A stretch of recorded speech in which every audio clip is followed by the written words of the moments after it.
আমি আজিৰ অনুষ্ঠানৰ মূল উপললৈ লৈছোঁ। এতিয়া এই মঞ্চতে 7 গৰাকী ছাত্ৰীক আনুষ্ঠানিকভাৱে আবেদন পত্ৰ প্ৰদান কৰা হ'ব। মই মাননীয় মুখ্যমন্ত্ৰী মহোদয়ক এই শুভ কাৰ্য সম্পন্ন কৰিবলৈ অনুৰোধ জনাইছোঁ। প্ৰথমে মই ৰাজধৰপৰা হায়াৰ ছেকেণ্ডেৰী স্কুলৰ হায়াৰ ছেকেণ্ডেৰী প্ৰথম বৰ্ষৰ জুৰি শৰ্মাক আগবাঢ়ি আহিবলৈ অনুৰোধ জনাইছোঁ। শিক্ষা গ্ৰহণ কৰে অৰ্থাৎ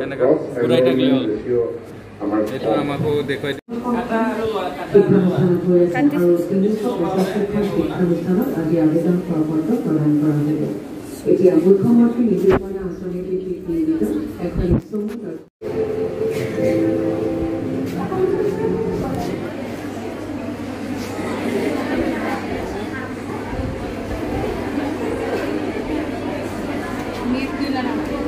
Minsula.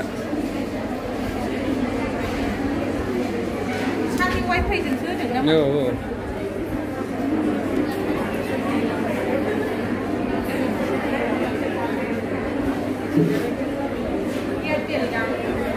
দ্বিতীয় বৰ্ষৰ জুনুকা দাসক আগবাঢ়ি আহিবলৈ অনুৰোধ জনাইছোঁ।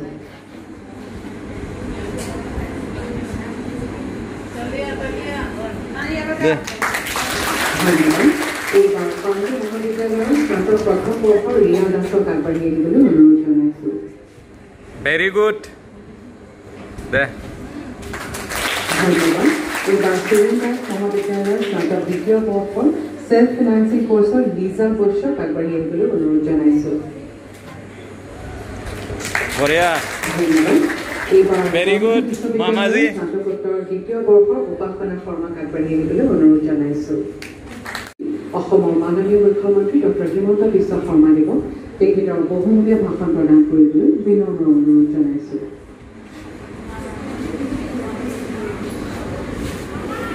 আজি এই সভাত আমাৰ মাজত উপস্থিত অসমৰ সন্মানীয় শিক্ষামন্ত্ৰী ডক্টৰ প্ৰনোজ পেগু ডাঙৰীয়া, গুৱাহাটী বিশ্ববিদ্যালয়ৰ উপাচাৰ্য প্ৰফেচাৰ ননী গোপাল মহন্ত ডাঙৰীয়া, অসমৰ বিভিন্ন মহাবিদ্যালয়ত উপস্থিত সন্মানীয় মন্ত্ৰীসকল, সন্মানীয় বিধায়কসকল, আমি আমন্ত্ৰণ কৰা অতিথিসকল, আজিৰ সভাত আমাৰ মাজত উপস্থিত উচ্চ শিক্ষা বিভাগৰ সচিব নাৰায়ণ কোঁৱৰ ডাঙৰীয়া, এইটো এটা সময়ত চুপ লোৱা আছিল। আমি কিহত খোজ কৰি আছো? আমি প্ৰচেষ্টা লৈছিলোঁ আৰু স্কুলত কলেজত ছাত্ৰ ছাত্ৰীয়ে বিভিন্ন অভাৱৰ কাৰণে নাম ভৰ্তি নকৰে, আমাৰ এনৰলমেণ্ট ৰেচিঅ' কমি যায়। এই কথা ছেকেণ্ডেৰীটো প্ৰতিফলিত হৈছিল। মাননীয় মুখ্যমন্ত্ৰীক লৈ আমি অৱগত কৰিছোঁ। মুখ্যমন্ত্ৰীয়ে ড্ৰপ আউটৰ বিষয়েও জানিব বিচাৰিছোঁ। আমি ড্ৰপ আউট জনাইছিলোঁ যে আমাৰ drop out rate all India যিমান ড্ৰপ আউট ৰেট তাতকৈ আমাৰ বেছি। মাননীয় মুখ্যমন্ত্ৰীয়ে এসপ্তাহ জনা কথা কৰি মোক এদিন মাতি ক'লে যে আমি নিযুত মইনা নামৰ এখন আঁচনি আৰম্ভ কৰি যাতে পিতৃ মাতৃয়ে কন্যা শিশুৰ শিক্ষা, আপুনি ছেকেণ্ডেৰীৰ কথা কৈছিল, তাতো ড্ৰপ আউট বেছি, তাতো জিনিয়াৰ কম। গতিকে হায়াৰ ছেকেণ্ডেৰীক সামৰি কেৱল উচ্চ শিক্ষা নহয়, হায়াৰ ছেকেণ্ডেৰীক সামৰি লৈ পোষ্ট গ্ৰেজুৱেট মাষ্টাৰ ডিগ্ৰী ইউনিভাৰ্চিটিলৈকে সামৰি আমি ছাত্ৰ ছাত্ৰীসকলৰ কাৰণে আমি এক নিযুত মইনা আঁচনি গ্ৰহণ কৰি আমি এক আৰ্থিক আমি ইনচেণ্টিভ, সাহায্য বুলি শব্দটো তেখেতে ব্যৱহাৰ কৰা নাই, উদগনিমূলক আমি প্ৰদান কৰিম পইচা, যাৰ জৰিয়তে আপোনাৰ জি আৰ বাঢ়িব, আপোনাৰ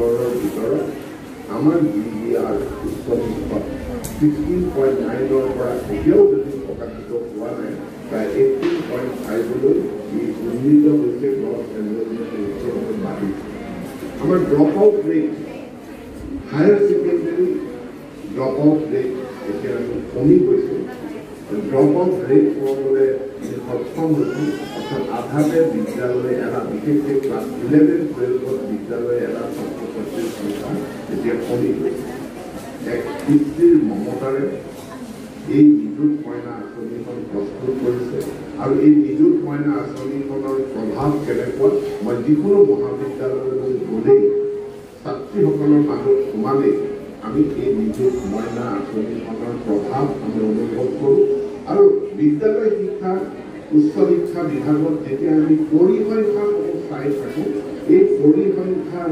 অগ্ৰগতি আমি যেতিয়া পৰ্যালোচনা কৰোঁ তাতে আমি দেখা পাইছোঁ যে নিযুত মইনা এখন সাংঘাতিক ধৰণে প্ৰভাৱী আঁচনি যিখন আঁচনিয়ে অসমৰ ড্ৰপ আউট ৰেট বিদ্যালয় শিক্ষা আৰু উচ্চ শিক্ষাত কমোৱা আৰু গ্ৰছ এনৰলমেণ্ট ৰেচিঅ' বৃদ্ধি কৰাত অভূতপূৰ্ব অৰিহণা আগবঢ়াইছে আৰু ইয়াৰ বাবে মই শিক্ষামন্ত্ৰী হিচাপে মাননীয় মুখ্যমন্ত্ৰী ডক্টৰ হিমন্ত বিশ্ব শৰ্মা ডাঙৰীয়াক নিযুত ধন্যবাদ শুভেচ্ছা অভিনন্দন জ্ঞাপন কৰি মই মোৰ বক্তব্য ইয়াতে সামৰণি মাৰিছোঁ ধন্যবাদ